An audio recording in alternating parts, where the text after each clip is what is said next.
La première, c'est la vision 2050, se projeter sur le long terme avec le nouveau référentiel des politiques publiques. Et vous verrez qu'au titre des moteurs de croissance, le numérique va occuper une place extrêmement importante dans la transformation systémique du Sénégal.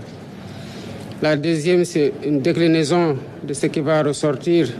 de ces référentiels-là, qui doit être décliné en plan d'action, mais que le ministère du numérique, en charge du numérique, n'attend pas, est en train de travailler sur une stratégie de transformation digitale du pays qui est presque achevée. Dans différents secteurs de la vie, notamment le transport, les finances, l'environnement, l'agriculture, la santé ou l'éducation, Huawei propose des solutions innovantes. Mais pour éviter des négociations sectorielles, le président Bassirou Diomaye Faye en appelle à une synergie d'action.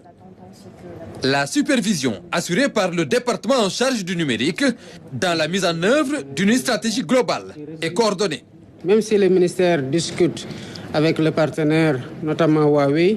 qu'avant la mise en œuvre, que cela puisse être validé par le ministre du numérique pour être sûr que cela cadre avec la vision de transformation numérique du pays, en respectant évidemment la préoccupation de souveraineté du pays. Et sous ce rapport-là, je suis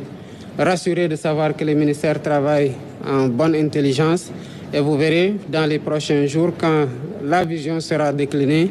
quand le nouveau référentiel sera présenté, qu'il y a un niveau de portage de la transformation digitale qui est extrêmement élevé et qui permet d'avoir une vision 360 de ce qu'on est en train de faire pour que tout puisse être